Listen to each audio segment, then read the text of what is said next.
अगर आप भी चाहते हैं कि सोनोटोन भोजपुरी का ऑडियो वीडियो सबसे पहले आप तक पहुंचे, तो लाल बटन दबाकर चैनल को सब्सक्राइब करें और हाँ, बेल आइकन को दबाना ना भूलें। ओए हेलो, क्या है? Good morning. आप बहुत खूबसूरत हो। हम आपको नहीं जानते, फिर भी क्या आप हमसे दोस्ती करोगी? तेरी औकात है मुझसे दोस्ती करने की? तुझे पता है मैं कौन हूँ? नहीं तो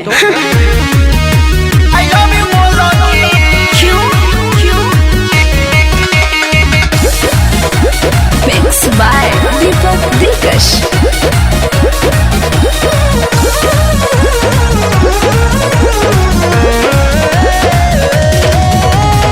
हम हैं कॉलेज के टॉप हसीना, पर बजे पीछे त छूट जाई पसीना, छूट जाई पसीना, छूट जाई पसीना।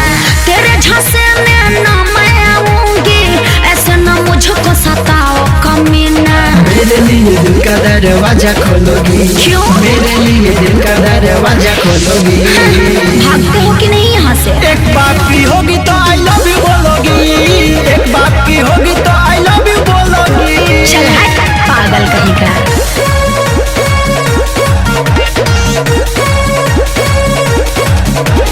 Music by Mantra studio. पागल नियो ना तू करेला बकवास हो। हमके बना ला गोरी अपना ला खास हो। अरे मुंह देखे हो अपना।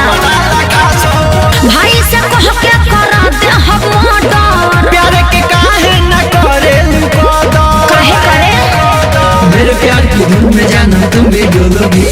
मेरे प्यार की धुन में जाना तुम भी डोलोगी? अच्छा एक बात की होगी तो आई लव यू बोलोगी? अरे जा जा। एक बात की होगी तो आई लव यू बोलोगी? नहीं बोलूंगी।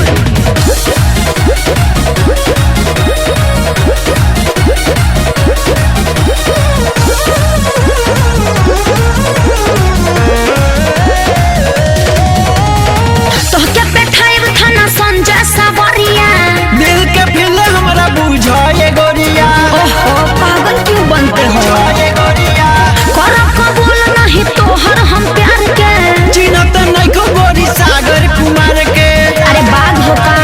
मेरे पास आके सॉरी सॉरी बोलोगी? बिल्कुल नहीं मेरे बोलूंगी। पास आके सॉरी सॉरी बोलोगी? अरे जा जा।